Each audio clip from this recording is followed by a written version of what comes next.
Hey everybody, welcome to another exciting episode of NC-17. My name is Josh, and today with me we have not one but two awesome guests. We got actor Golden Groves and director Michael Buttini, right? BUTTINO. Buttino. I always mess up names. My fault. Well, I am the ass. I am sorry. uh so if you can, before we kind of get into your movies and everything like that, individually kind of take us back a little bit when you guys were younger. What really got you into movies and what really got you into wanting to pursue the career you guys are in? Well, I know like with me, I've always been an entertainer, and then also like real hard ADHD and stuff like that. So in school, I got in trouble a lot for being, just horrible, apparently.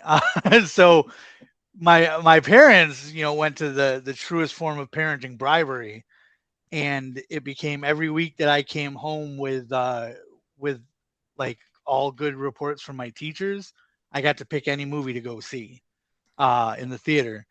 And I mean, that was back when we only had like three screens to choose from, so it was small choices, but it was that's how I saw like Space Invaders, Ninja Turtles, all those. So it became a thing where just I got to see movies. Whenever I did good. So it was like my version of the Pizza Hut book club thing, except for movies. Okay. and uh, and for me, it started kind of similar thing. I was always a big fan of movies, and my dad at one point when I was a kid bought a super expensive at the time VHS camcorder, big giant thing, which I actually still have, surprisingly, kind of like a keepsake at this point. But I made a movie called "The House Where Normal Things Don't Happen Very Often," and it was a guy named a big fat guy, which was me with pillows in a shirt, um, going into a house where the house ends up eating him. He talks to the toilet that eats him, and then something in the basement eats him, if I remember right. And I forced my little sister and all my friends to act in it basically, and we were I was under 10 years old, I think. So that's just kind of where it started, and then like throughout being a kid, I kind of made little shorts with it as much as my dad loved me playing with that super expensive piece of equipment. And now here I am making actual movies with pretty much the same level of humor as the guy named Alcohol. Right. And we still force our friends to be in them. So Yes. that Not hasn't much has changed. changed. They're the right price. Oh yeah. So growing up and as you guys got older, times changed. I grew up in the 80s, so I grew up with Terminator and all that other stuff. Uh what were some of your inspirations of, like who you aspired to be, or did you guys want to set your own track and kind of like just do your own thing? Uh, for me, it was always my two biggest idols were always Bruce Campbell and Sam Raimi. So it just loved the low budget horror comedy was always like pretty much my favorite thing. And I remember I actually went to the movies on a date and saw Army of Darkness, and that was my first of the Evil Dead movies, and I didn't know about them until after I saw that. And I remember watching that with my date and going, "This is a weird way to start a movie." And then found out about the other ones, and just I absolutely fell in love with like Bruce Campbell's acting, Sam Raimi's movie making, and pretty much once I found out about those, that became who I wanted to become someday. So And mine, a lot of my influences, my sense of humor kind of came from. I used to watch Rocco's Modern Life was my favorite show when I was younger. I still love it. I would say like Mel Brooks is a big inspiration for me. John Carpenter, any of that, any of the old '80s horror movies, any of that stuff. It was all like a huge inspiration for me. And Little Shop of Horrors was a big one for me too. Uh, absolutely. the Rick Moranis or the Jack Nicholson? Rick Moranis one.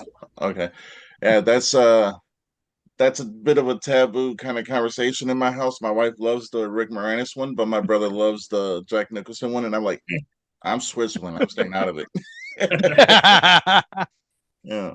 Uh, so take us to where you guys kind of started working together and just wanted to again carve your own path because it seems like that's what you guys are doing. And I'm not going to give away any spoilers for any of your movies because I don't know who's seen it, who's not seen it. But the three that I know about, I've watched. So Nice. So thoroughly you've good. only missed the worst one, so you're good. Yeah, yeah. So the only thing you really need to see. Right. I met my wife, moved in with her, and we moved to Springville. And then I got a part-time job working at a video game store, and Mike was actually one of the managers there. And we pretty much started talking about how much we wanted to make movies, and we didn't work. We just talked about movies and let the customers kind of go do their own thing. We didn't care about them. So we spent like just a lot of time talking about what movies we wanted to make. And then we started doing once a week bad movie nights. So it was mostly like, fun, low budget movies that we could watch and have fun with. And then we started reviewing them. And after a while of just watching all these low budget movies, we're like, why haven't we made ours yet? And just decided to, work together, form our own business, and went from there. Like, got lucky enough to meet a lot of the important people that work with us now throughout the time. And yeah, that was pretty much. We like to bring up to our old boss how we never worked when he would tell us to. And we would just talk about movies. So. Oh, yeah. And one of the biggest while we were doing that review show, one of the biggest things one of the directors actually reached out to us, and our little review show was kind of like making fun of it, kind of, but also saying like how much our review was basically the higher score it got was how much fun it was to watch, not how good it was. But the guy reached out to us, and the best advice he gave us was, if you only have $20, make a movie for $20. If you have $1 million, you can make a movie for $1 million. If you only have 20, then just make a movie for $20. Like, don't try and make $1 million movie if you only have $20 in your wallet, which we only had $20 in our wallet. So we decided to make our first movie, which was just like an anthology of shorts, because with people's work schedules, it was just our friends. It was easier to film like little shorts here and there until we were able to duct tape them all together. And we mock it a lot, but there's still a lot of fun ideas. We're actually expanding into feature length ones now. So I want to talk about Dingus Day for a minute. How did you guys come up with that concept, and what was it like filming that? I don't want to spoil nothing though. Well, I mean, depending on where people are. So we're from Western New York, so like Buffalo, New York area. And we always talked about, like, we after we finished First Date, we kind of got this cork board together and took index cards, and we're just writing down movie ideas, sticking them up on the board to give us our ideas for where we were going to go next. And one of the things we both mentioned is, like, we both love holiday horror movies. But so then it's like, okay, well, what holiday are we going to do? And Dingus Day is a big, huge Western New York holiday. It's a Polish. It's like Polish I usually St. try to, Patrick's Day. yeah. That we usually tell people it's like Polish St. Patrick's Day. Everything's red instead of green. Buffalo uses it as an excuse to drink, which we use everything as an excuse to drink in Buffalo. So we always were like, yeah, we really want to do that, and we ended up during First Date getting to meet Paul McGinnis because of Mike's sister. And Paul mentioned how he always wanted to make a Dingus Day movie. So we were like, well, then you get to write it. And it took us about 8 years of just making movies before we thought the skills to actually bring our ideas kind of to the screen. So, but yeah, the original concept was we wanted to make it a Krampus meets Deadpool. So kind of like the holiday horror thing, like Krampus, and then Deadpool with like it being funny. And also we wanted to do, like, the original idea with the fourth wall breaking stuff kind of came through the entire time. So we tried to stick with that whole idea of the Krampus meets Deadpool weird thing we came up with. Which But yeah, culminated in us breaking the fourth wall for real. right. With and like Golden said, we wanted to get a couple movies in, so we had a little more experience before we really dug our teeth in the Dingus Day one, because we knew that would be a big thing for the Buffalo area. Yeah. All right. Uh, not growing up, but living in New York, Buffalo is Buffalo, New York. I did that backwards, my fault. Growing up there, growing up, living there. I'm so sorry. Like I said, I'm tired. Living there, is the independent film community strong, or do you find it, like it's here and there, or how is it out there for you guys? I was actually surprised at how strong it was. Like I think when we stepped into it, we weren't thinking, "Oh, there's a strong community out here." We were just thinking we're making movies. Then through like a lot of different random things, we ended up meeting people that were like deep in the community, and they've like Paul McGinnis, who wrote Dingus Day and who plays the narrator in Dingus Day. He kind of helped us navigate it all, introduced us to people. We got to meet Greg Lamberson, who runs the local film festival. It's probably the best film festival I've ever been to. So I definitely recommend any of the filmmakers out there that you want to see what a really well run film festival is like. It's called the Amazing Fantasy Festival, I believe, the AFF. Highly recommend it. If he's very good at promoting the movies, and he's good at getting butts in seats, because we've been to film festivals where you go there and like there's two other people watching your movie, and they're not, and it's like they're both there waiting for their movie to come on usually, and it's not that way with his. Like it really feels like. And then we've just gotten to meet so many amazing people in the film community, like Christina. She's been awesome. Well, we've gotten to work with her quite a bit. It was on a Skeleton Xylophone that she was in a few things, and we got to become good friends with her. And a lot of the acting talent we've become pretty close with, and we really enjoy being around them. And I mean, I think that's important, because when you're this low budget, people aren't coming around because they're not making big paychecks, so they're not going to come around if they're not having fun. And I think it's always a professional environment, but a fun one. So. All right. So I do have individual questions for you guys. First one will be for Michael. So, what really pushed you to being like the kind of director you are?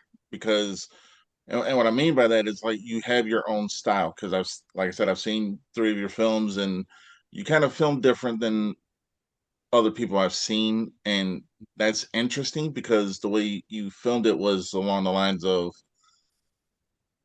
not slapstick, but also on the same hand, it was like you knew what you wanted, where you were going, and how to get. So when you became a director, how did you come up with your style? That's a good question. A big thing, like Golden said, one thing we wanted to do from the beginning was make sure everybody's having like fun on set. So I kind of like to make a nice fun atmosphere on set, because everybody, people are doing it for cheap or nothing. So I want to make sure everybody's having fun, and I like to make sure people can envelop their characters. Like if they have ideas for the characters, hey, I kind of think my character would do this, or I kind of like this. So I'm willing to be open and listen to it, and just see. And since they're going to be owning the characters, I like to make sure they can really own them, type of thing. Um, and my style, because originally before it was me doing the directing and the camera work, but now Golden does the camera work, so I can focus a lot more on the directing. And we just it's just always been a big fan of like the comedy style, so it worked with like slapstick. That's why for this one coming up, we're really challenging ourselves to make like a legit deep scary horror movie. Uh, and to kind of go right off of that, Golden, your camera style. I'm relatively new to this, like I said, but I've been watching film since 1979, the year I was born. So uh, I see a lot of different camera styles. Yours is a little bit more. I've seen bits and parts of what I would consider trauma. Then I've seen bits and parts of what I would consider new line. How do you come up with your camera style? With this one, with Dingus Day, it was definitely a work as you go, or learn as you go. Sorry, because we actually originally were going to have a different cinematographer. And then basically he said that he didn't really want to do it because what our style was is different than his, and he didn't want to make it feel like he was trying to change us because he likes our style, which we respect. And then it became a, well, what are we going to do? And I like to be creative. So I told Mike, I'm like, what if I was the cinematographer? Because I want a more hands-on creative approach. That way him and I can take our, sit in our own lanes and do what we're doing. And Mike and I basically, even other people that we work with and we absolutely love, but they thought we were crazy for doing that, but we did it. And I dug into like just things working with Dom and Sarah, which I don't think there's ever been an interview I've done where I didn't mention Dom and Sarah. They are the stars of Dingus Day. They played Stan and Sasha. Hey, I remember the name this time. And they also make their own movies too. And we were in them. So like I paid a lot of attention to what he's done, paid a lot of attention to what people have done on set, and then just tried to kind of meld like just meld it with our style in the previous movies, and plus like seeing what Mike was doing on all the movies. And then I think with Shattered Dreams, our next movie, the straight horror, I've been doing like a ton of research on just different things because I want our biggest goal is to show people that we can make a legit horror movie, and we don't want it to be something that like as you're watching it, you're going, yep, I can tell this is low budget. Because we've found like the little things that we've seen in the low budget movies, and not taking away from them because I still love those movies, but there's certain things that sometimes you see happen and you're like, it feels like, and I see it mostly in our movies too. I'll be honest. Like when we're watching our premieres and stuff, Mike and I are our biggest critics. Like we just basically watch these and we're like, oh God, what was I doing on this? And we're trying to, learn from all of our mistakes basically. So I think a big part of it is we're probably the most stubborn human beings on the planet.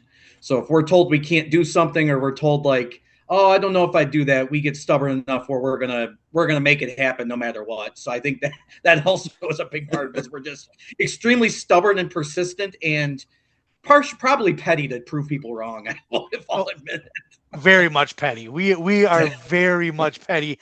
That motivates us more than I think anything else, and we know that. We know that that's one of our things, and we turn into the skid on that one. We're like, okay, you know what?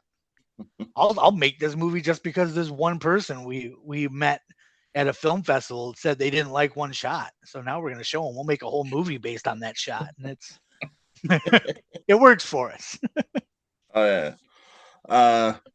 So being on the independent scene compared to being in Hollywood, this is a question I've asked a lot of people, and I always say Hollywood since the pandemic, after the pandemic, Hollywood kind of just stopped and the independent scene kind of it took off. Being on the independent scene, is there certain actors, actresses, or just people on a production crew that you guys would like to work with that you haven't had the opportunity to work with yet? That's a good one. It's a really good one. Wow. Because I mean, like locally, I feel like the people that we really have looked up to and wanted to work with, we either have worked with or are going to. Um, like we've gotten to work with some of them on their stuff, and I think that's good. And we actually have for Shattered Dreams. I'll say the person that I've most wanted to work with, we are going to, which is Mike McCoy. He's our special effects thing. It basically we jumped on getting him in this movie because I don't think that in a year or two time we'll be able to afford him. If the right people see the stuff that he makes, I had a I was in a movie that Kristen, our friend, she's our AD in this, and she was producer of Dingus Day. I was in a movie that she made, and I was a dead, long dead ghost guy, and the makeup he did on me at 2 hours in the chair, and it looked amazing. It like I could not believe this was local, low budget, and by low budget I mean like micro budget. And he's pulling off things that are just sick, like all practical and just sick, including the shot that he did, which was me blowing my guts out with a shotgun, and that was super fun. But that's also when I learned never wear your costume pants as the only pants that you have when you're doing a shot like that, because I had to drive home. I had to drive an hour home in pants that were absolutely destroyed with fake blood and guts. And it was winter, so it was not comfortable. I was like, why would I do this? But yeah, Mike McCoy is absolutely phenomenal. Like we're not going to be able to afford him after this movie, that's for sure. Mike. Oh, that's a. I was trying. I should have thought. I stole his answer. While going was going on.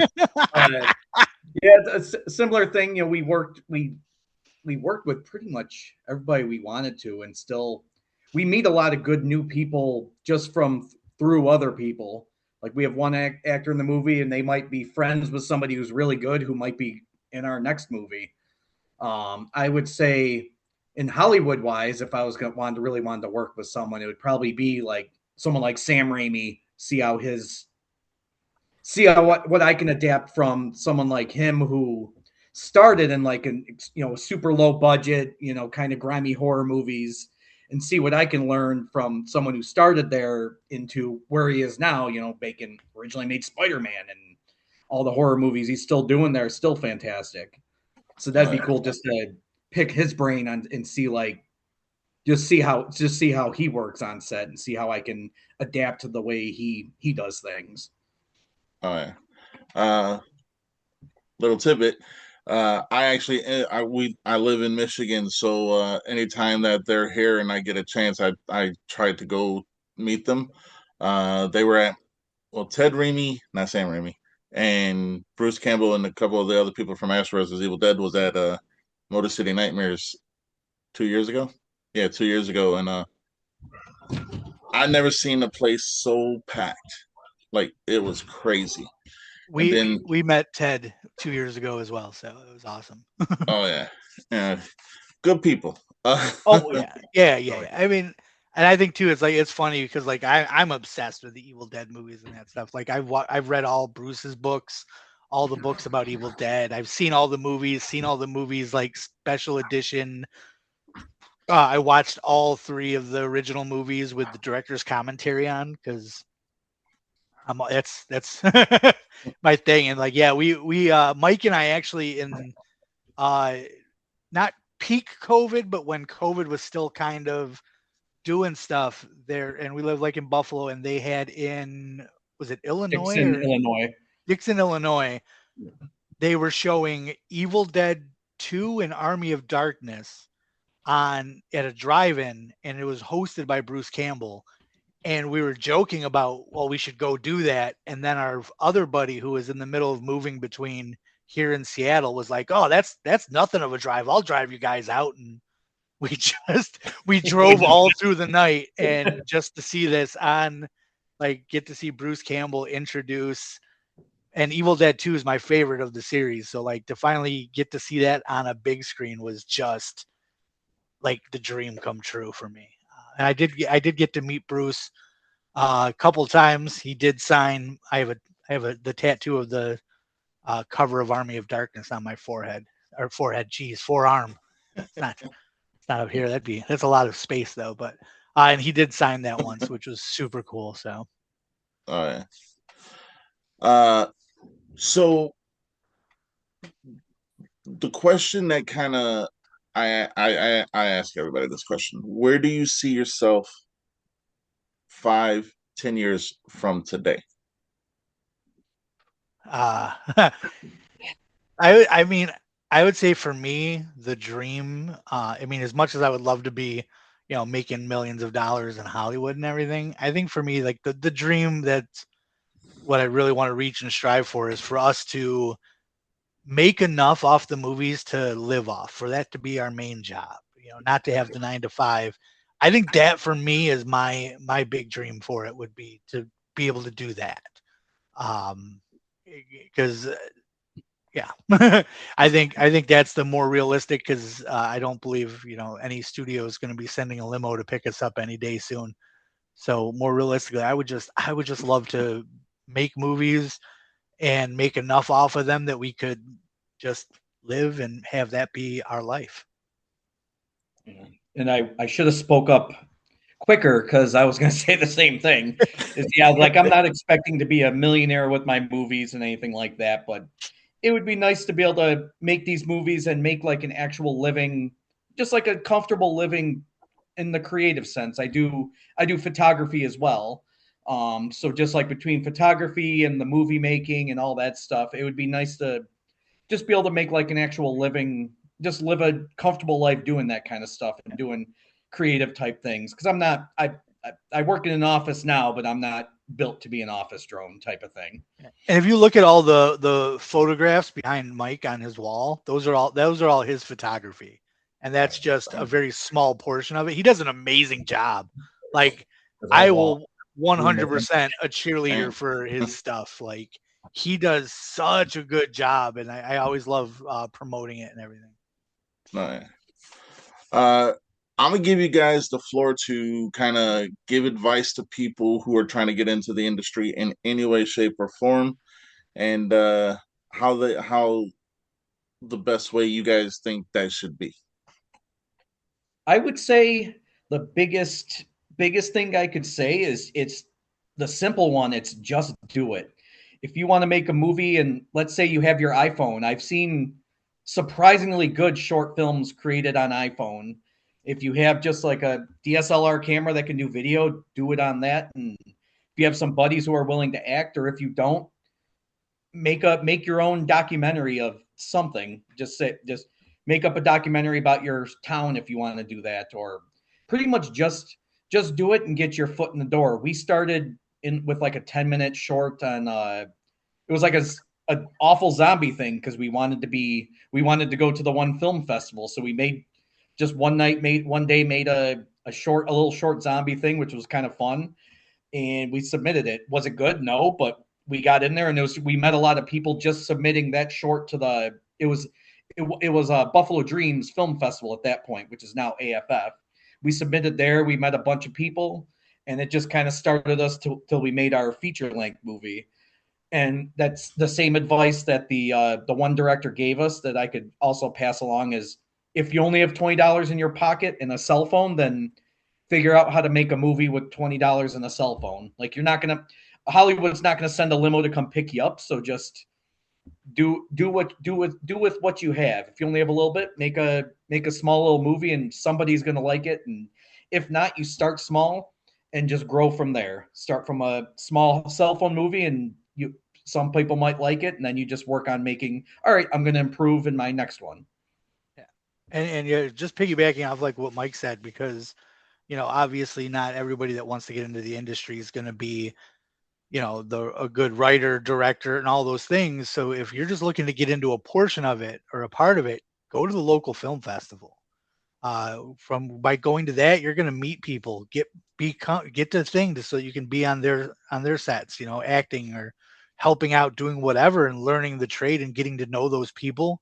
Because especially in micro budget, knowing people is going to be your hugest advantage, is because you're going to know people. And like our film community, there's so many people that are really good. And like, if I reach out to them and just like, hey, just out of curiosity, how would you pull this one off?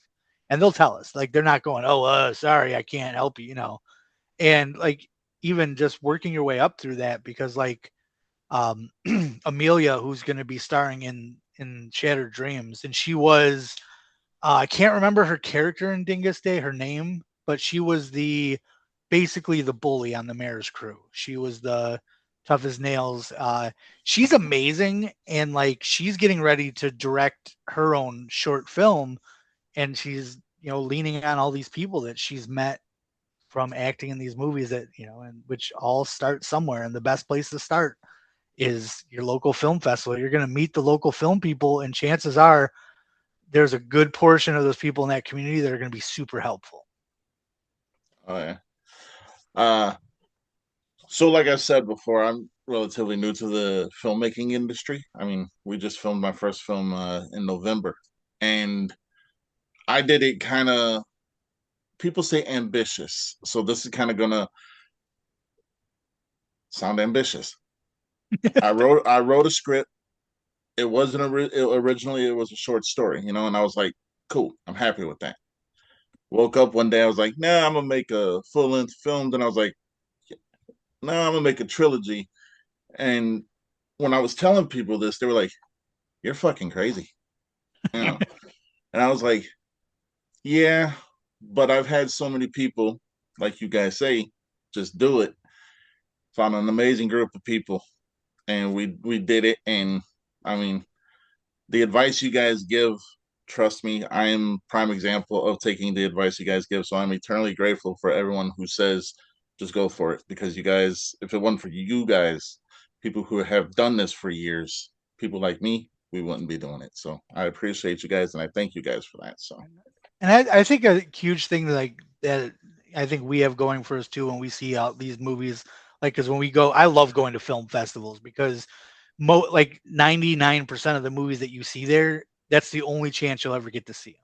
You get to meet awesome people, and we've we used to sit around for fun watching two very cheaply made movies every week and enjoy them. And I think we're both really good at seeing the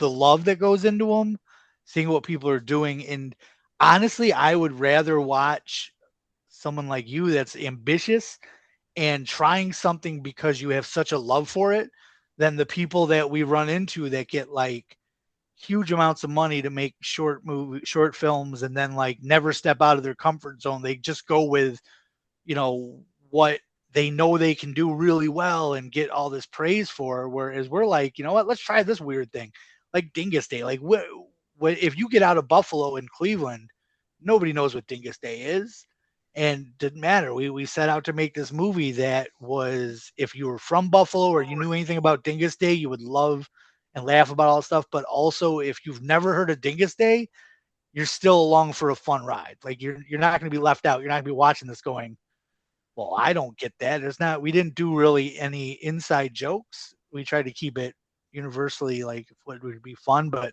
also true to, our Western New York heritage with butter lambs and all that sort of thing. So, and I really think that you should be ambitious. Like, this is honestly, I think Shattered Dreams that we're about to do is going to be super ambitious. This is only my second time as a cinematographer. This is going to be our first time that Mike is just directing and focusing on that. And he's going to do such an amazing job with that. And we're doing straight horror. Like, we're not putting any of the jokes or anything like that in it that have, usually been like our wheelhouse. And I think that being ambitious is the way to go. I mean, at least if nothing else, at the end of the day, the love that you have for the everything will be showing in there. And that's what the important people are going to see and feel. And even with our upcoming movies after Shared Dreams, the next few after this are even more ambitious than the last one. So we just want to keep trying to improve, get better, bigger and better each time, but still stay within our style and what makes us different than others. all right. So right now, and this is a question I haven't asked nobody, so this is the first. Right now, there is a big controversy going on, and I stay out of it just because I don't want to be involved with one side or the other.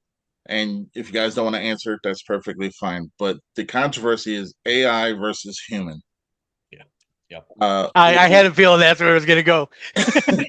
we actually so we recently got thrown headfirst into this controversy, this argument. And my answer to everybody has always been AI is a tool. When it's used as a tool, it'll be great. But like any other emerging technology, any other tool out there, if someone relies on it too much, yeah, that can be a bad thing. For Shattered Dreams, Mike had commissioned an artist to make us a poster. It wasn't good. It really wasn't. So when it was time for us to get going on pre-production and everything, we made an AI poster as a placeholder.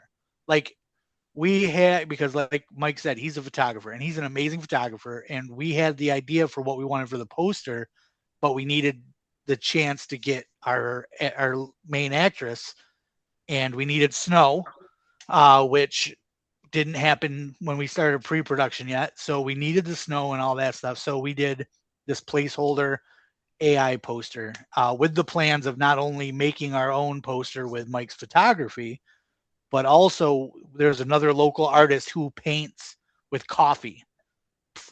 We work with him at our 9 to 5 job.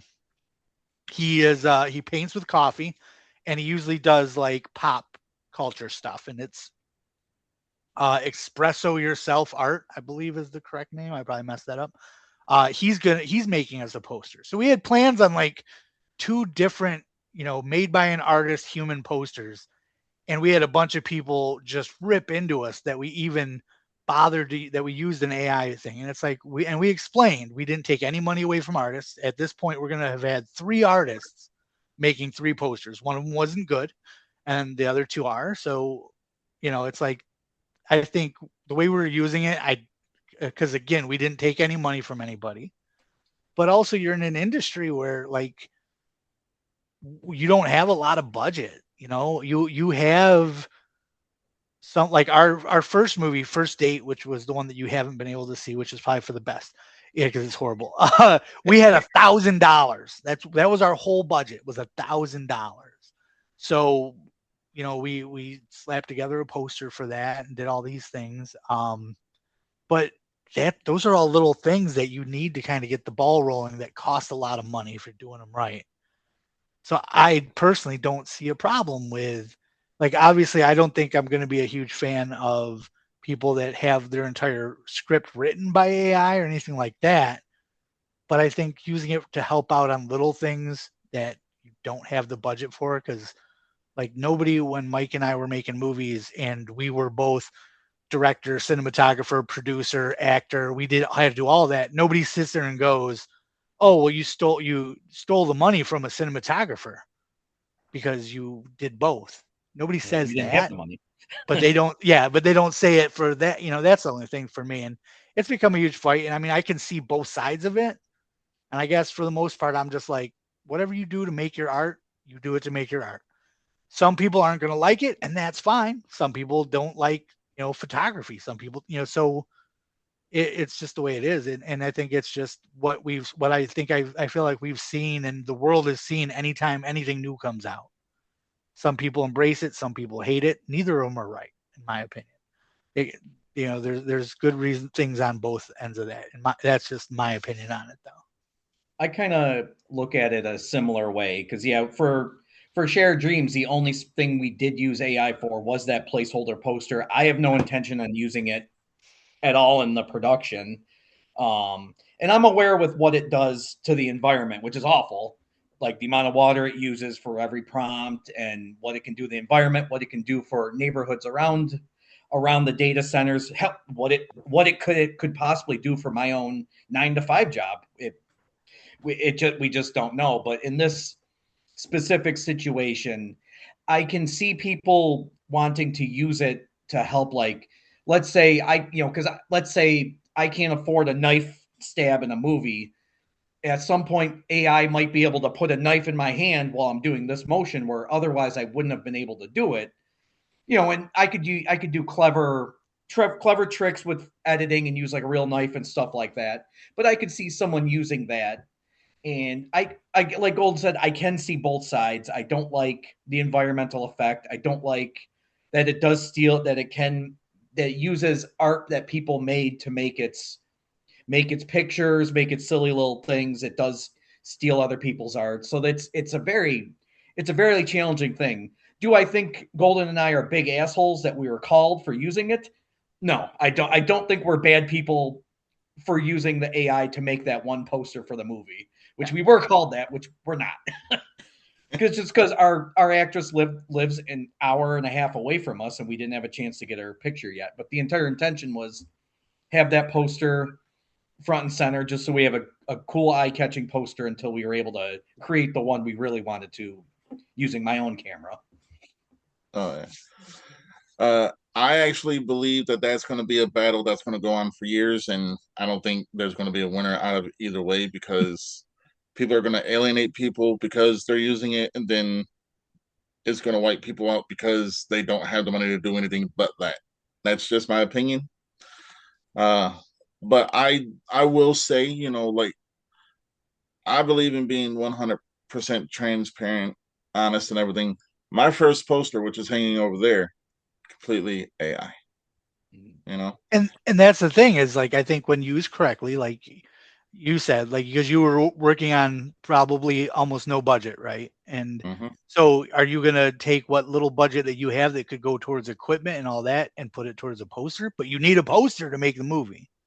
Yeah. It's and that's the thing too. Like, yeah, I think when used correctly, there's going to be people that have things that they use it, and I don't care for how they use it, but there's going to be people that, do found footage movies, and I don't care for how they use found footage. It doesn't make them assholes for making a found footage movie. It just means they made something that I didn't care for. Oh yeah. So with that whole controversy and everything like that, I don't see an end for that anytime soon. But this is actually the actual poster we're going to be using, which is my main actress, Marley Arnold. If, by the way, you guys ever need an amazing actress, I'll plug her. She's phenomenal, but she made that poster, so I'm grateful for that. But let's kind of move away from AI and that whole thing because I know that's a stigma on this whole industry right now. But another thing that kind of throws people off is budgets, and when you're dealing with a budget that pretty much doesn't exist, but you still want to make this film, you start to rely on your friends, your family, stuff like that. So when you guys were first starting out and your budgets were small, how did you, I don't want to say compensate for the actors and actresses, but how did you overcome that obstacle? A big thing we tried, like for in the very first movie being the anthology, like I said, there was a lot of very short couple hour shoots for each little vignette in there, and a lot of them, like our one friend has no acting job, he's not an actor, and we overlaid that over it was like a musical part, so it was a whole song playing the entire time. I knew you were going to steal what I was going to say. He didn't have to remember lines or anything like that, and we just tried to get around with whatever we had, and if we had someone who actually can act and remember lines, that's the person we give the lines to, which is what we did. So it's just kind of really trying to work around with what you have, because if you're not going to get a very fancy, Lord of the Rings monologue from one of your buddies who's never acted before, but you can kind of try and you just kind of work with what you have. Yeah, just like what Mike was saying, like that was actually because I knew it as soon as he started talking. I was like, I bet you he's gonna tell the story about what I was gonna do, and he did. Because that one was actually one of my favorite segments in our first movie, our first anthology, and we knew that our friends couldn't act, and we're like, well, you can act as long as he doesn't have to talk. So we hired somebody to write a song to basically make it like this really cool thing. But yeah, I think it's the way you overcome is you lean into their strengths. You figure out how to make it work. Lean on your friends a lot.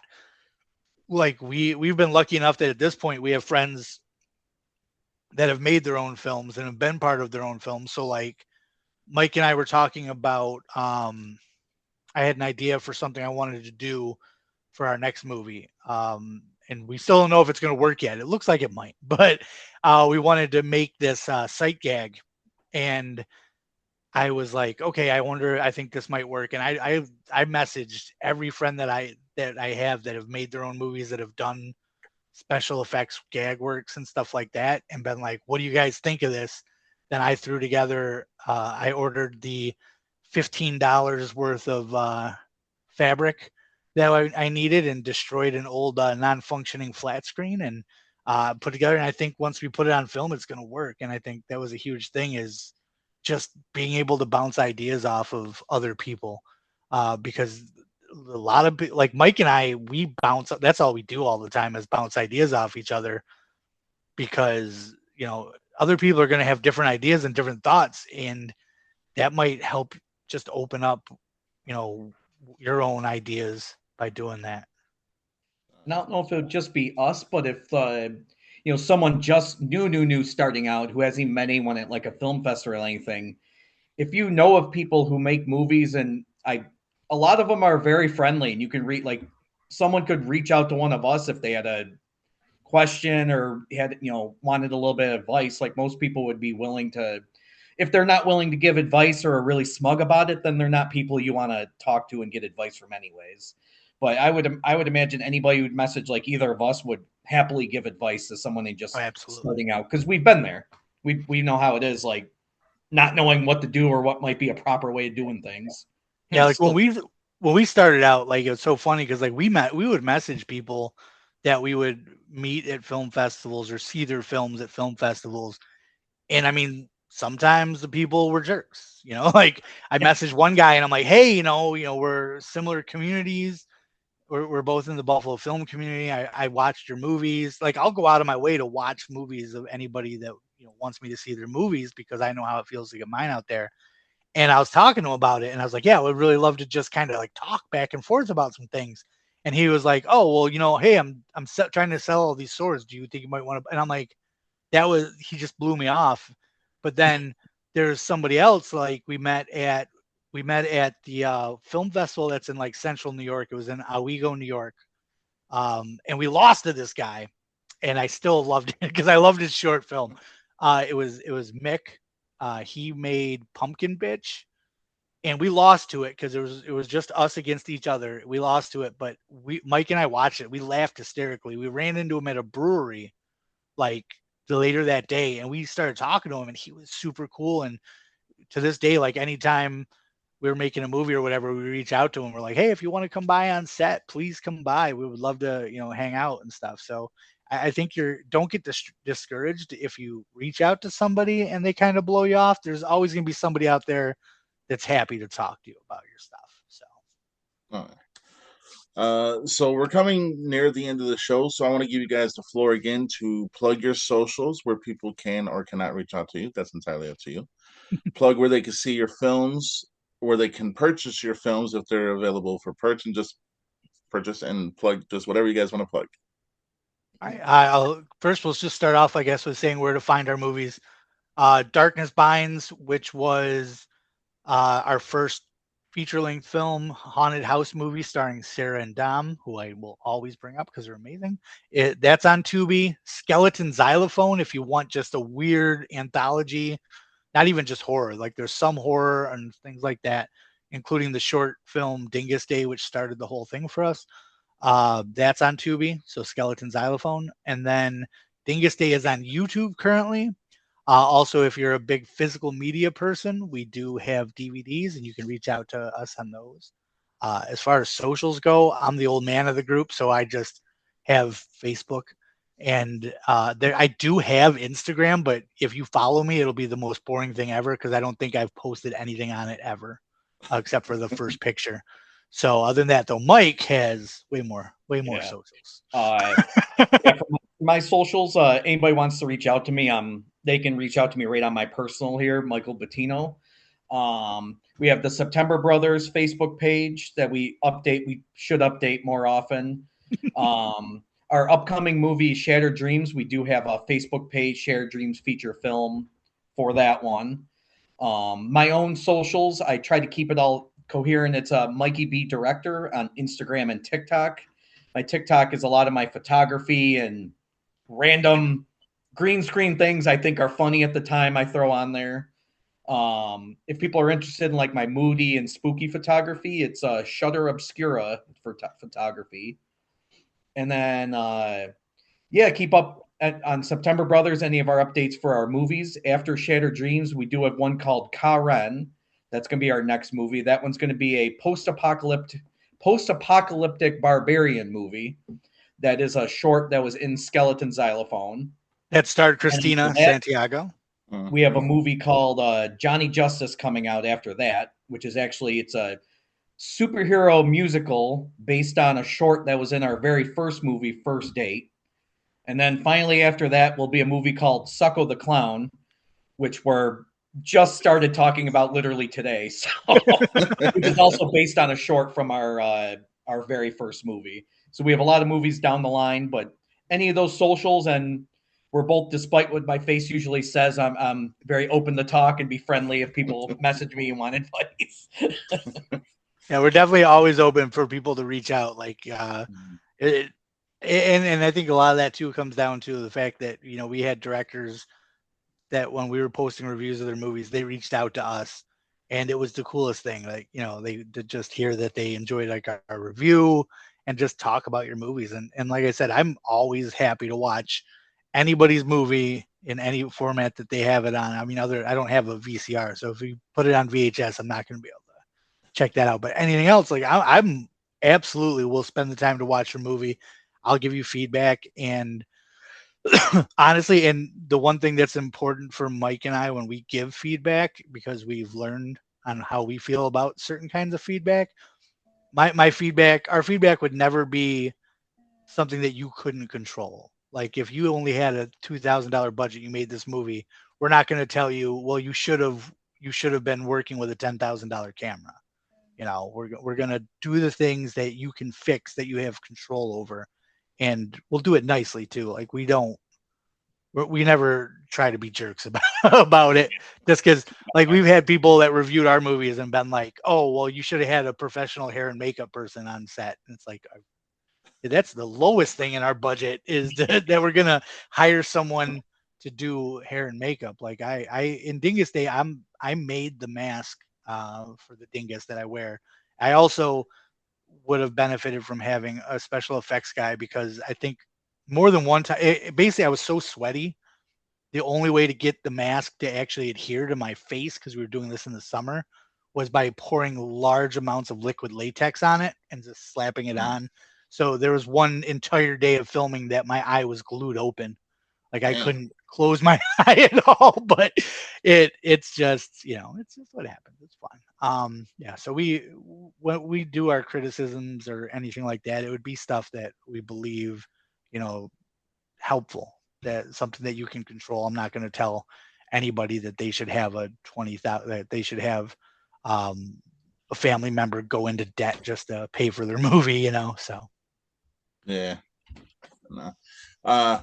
Before we go, I do want to say first and foremost, thank you guys for coming on. You guys been complete all stars, rock stars, every kind of star except for a falling star. Yeah. My I wife fall all the time. my wife says I have to say that it's in her contract, but no, I'm just playing. uh I will say that I of the three films I have seen, I will be doing a review of each of them individually. They'll be Awesome. about 5 to 15 minutes long, depending how long the day goes. But anyhow, so I rate my movies 1 to 10, 10 being best, one being worst. Uh, there's been not so many. Most of the movies are above average, so but so be on the lookout for that. And I just want to thank you guys for doing what you do for the community and continuing to put out great entertainment, because that's what you guys are doing. Well, thank Thank you you. very much. Thank you for having us on. Like any chance we get to talk about Dingus Day and Shattered Dreams is huge for us. We really want as many people to get eyes on our stuff as possible. Like that's the big thing for us. That's why we have like the one movie on YouTube, Dingus Day on YouTube, so the most people can see it, and hopefully, some people will like it. Yeah. uh, I will say stay on for a couple minutes afterwards, so we can talk about what you asked me earlier, Golden, about you know. Yeah, But we'll do. yeah, other than that, thank you guys for coming on again. You've been all stars, and I appreciate you guys. And thank you. Thanks a bunch. Till next time, stay NC-17.